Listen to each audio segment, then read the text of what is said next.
محکمہ موسمیات نے کہا ہے کہ ریاست کے 15 اضلاع میں آئندہ 24 گھنٹوں کے دوران بعض مقامات پر گرج چمک کے ساتھ بارش کا امکان ہے، ساتھ میں 30 تا 40 کلومیٹر کی رفتار سے طوفانی ہوائیں بھی چلیں گی۔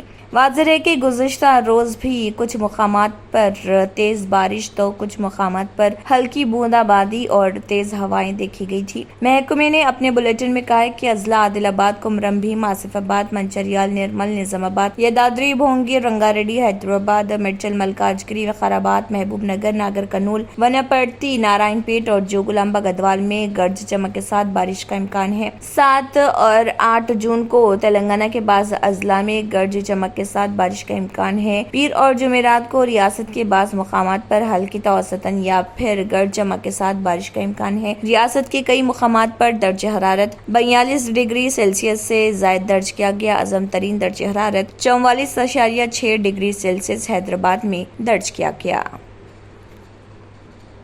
اگر آپ نے ہمارے چینل کو ابھی تک سبسکرائب نہیں کیا ہے تو یہاں پر ریڈ کلر کا سبسکرائب بٹن دکھ رہا ہے، اسے کلک کریں اور ہمارے چینل کو سبسکرائب کیجیے اور ساتھ ہی ساتھ بیل آئیکن کو بھی کلک کیجیے، جس سے آپ کو تازہ اپڈیٹ ملتی رہے۔